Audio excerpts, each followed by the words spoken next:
On Christmas Day, Annie Carson got up early to pack for a trip with her boyfriend Martin Sullivan, but just as she was about to leave, Martin grabbed her suitcase and said his friends were traveling and couldn't book a hotel, so they had to lose them at home.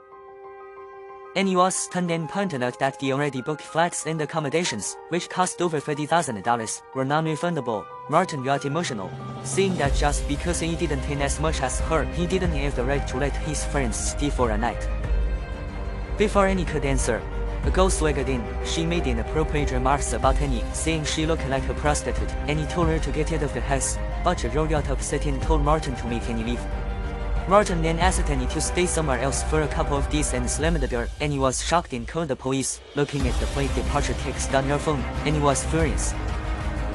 She had worked overtime until midnight last night and got up at AM to pack for the trip. Martin questioned her, saying she was being petty and had cooperate. Annie sneered and asked why he hadn't told her earlier about his friends.